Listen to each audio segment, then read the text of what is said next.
Welcome to Toffee Blue View, your source for all things Everton. Max and Terry are with me, and we need to talk about this transfer window. We are in the middle of it. It's gonna be ending here in a little while. We've had very little movement in, as in not any movement in. Prince Omar has made his way to Cardiff on loan, possibly on permanent if Cardiff somehow avoids relegation. So he might be back.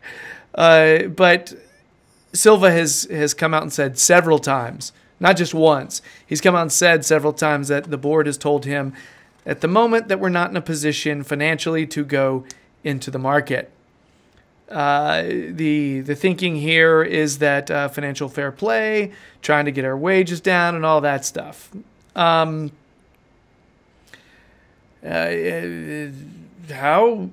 to feel about that one? Let's see here. Max, let's go ahead and lead with you.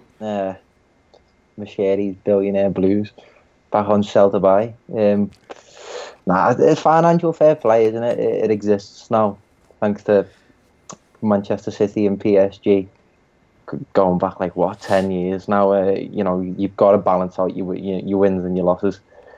As I said earlier, Farhad Moshiri's invested upwards of £200 million into this club. He has not got a return on his investment, and you can't blame him. So, some of the players that we still got on lengthy contracts at the club: Kevin Morales, Sandro, Cuco Martina, Ashley Williams, Umar Nias, and someone who's just coming back now from his loan at Aston Villa, Yannick Bolasie. We've got a lot of dead wood in this current squad. No one is going to take those players off us for the money that they are costing us. So we're stuck in between a rock and a hard place. We've just got to wear down their contracts until they're ready to move on. And I think that's the case. Plus, I think you've also got to look at January market as everything.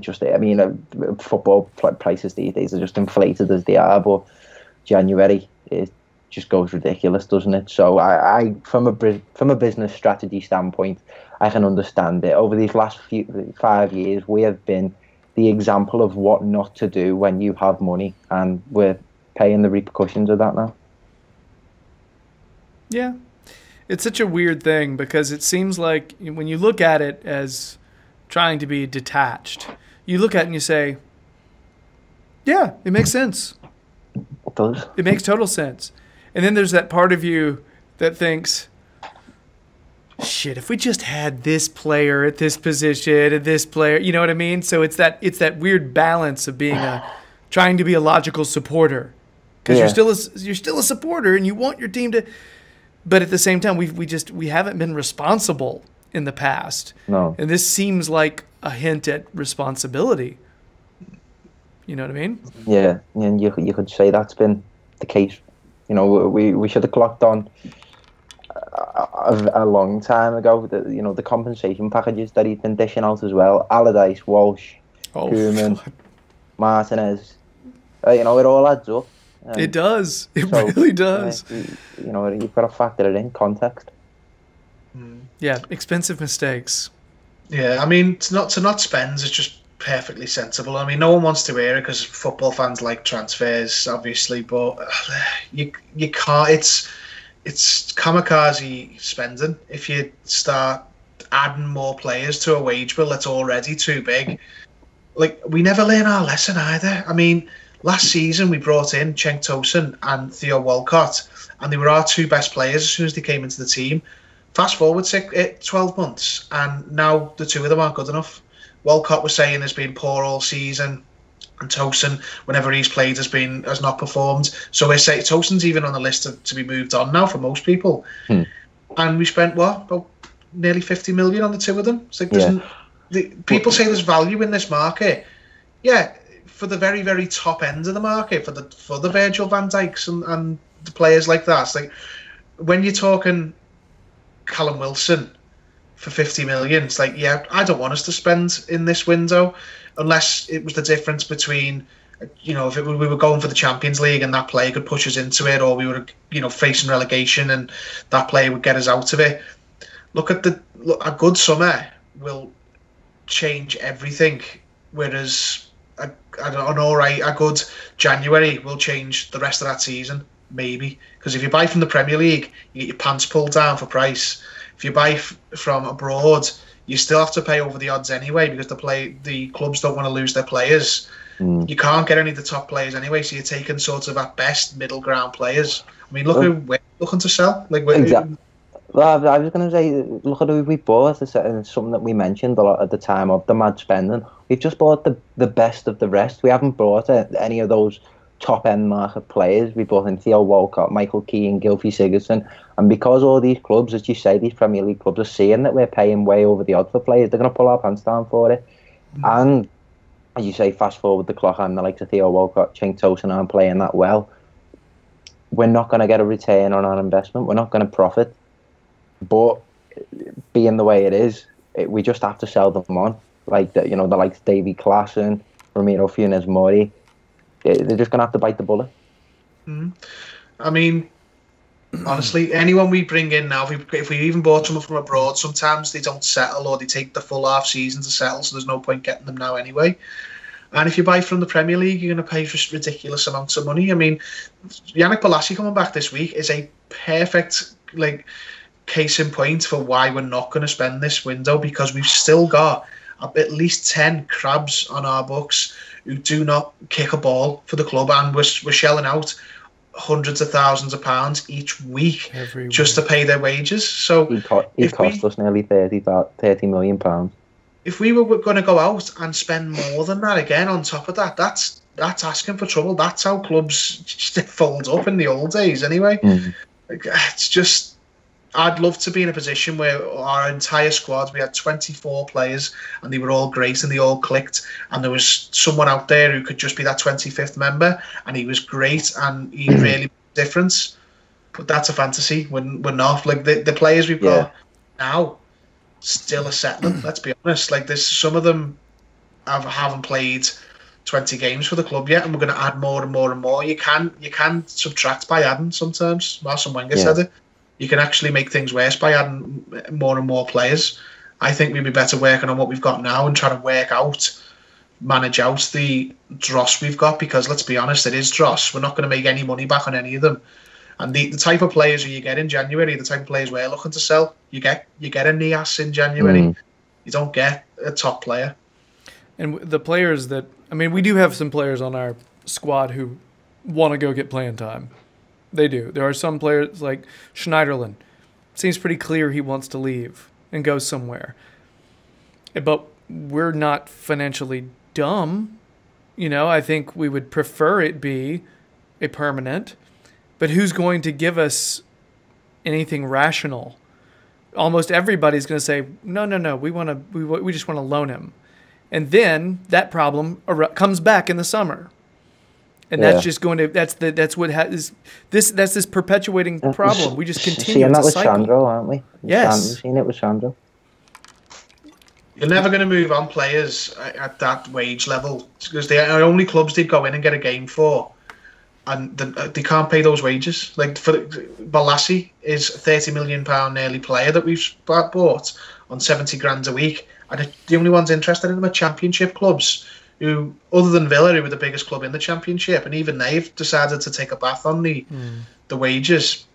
No one's at Sandro's. We're never going to get rid of Sandro unless he drops his wage demands. And why would you if you're on that much money? Because any club who he might improve aren't going to pay 100 grand something a week for a striker. They're not even going to pay 30 grand a week for a striker. Yeah. Okay. Having said all that. Fast forward to deadline day. Any movement at all? Outs. Only outs? Yeah.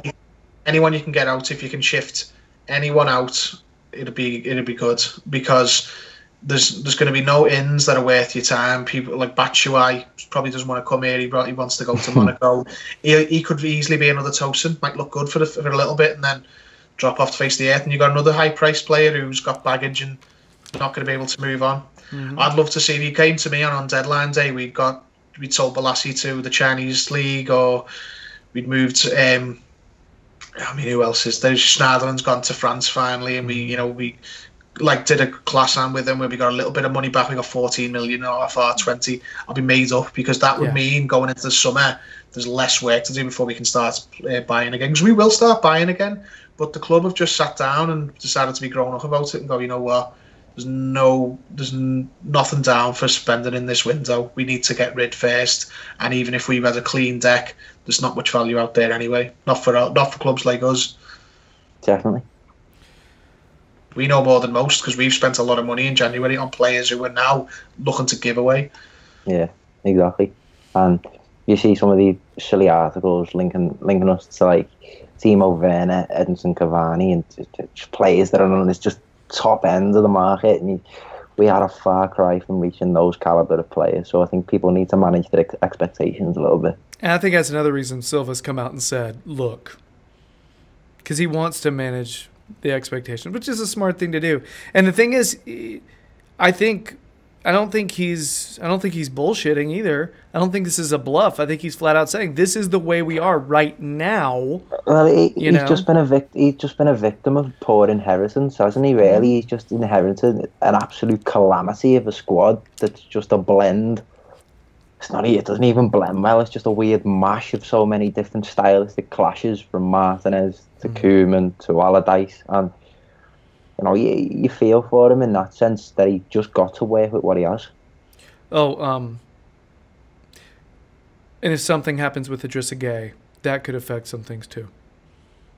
If so, I mean, if a massive club comes in and takes one of your players, you've got to react then. That's different. But with regards to your own plans that you set out, happy for us to not do nothing except get rid and restart in the summer and carry on. It's not exactly what everybody wants to hear after a really stale performance on Saturday. It's reality though. So, all right, guys. So, no money for transfers? No, not at the moment. This is the way it is. That's the end of our of this rather uninspiring transfer segment. It's also the last video segment that we're going to be bringing you. Switch on over to the podcast if you want to see, if you know your history, quiz segment. Terry, Max, I know Everton things. I know Everton things. That's the way. It's just over and over again. That's what it sounds like. So you'll be checking that out if you want. If not, we'll miss you. But in the meantime, thanks a lot for checking out this little slew of vids. If you've been digging the videos, please subscribe to the Toffee Blues YouTube channel. We'd sincerely appreciate it. Also, check out our podcast if you want to do that. There it is. Check out Terry, Liverpool Echo fan Gerry. He'll tell you on his Twitter when he's there. Also, Max, check out his Twitter. He'll tell you when he's on podcasts, radio shows, videos, or just on the Toffee Blues website where he does analysis often. Now we're going to move over and, I'm going to ask these guys a bunch of Everton questions, and they're going to get them all right. Hooray. And bye.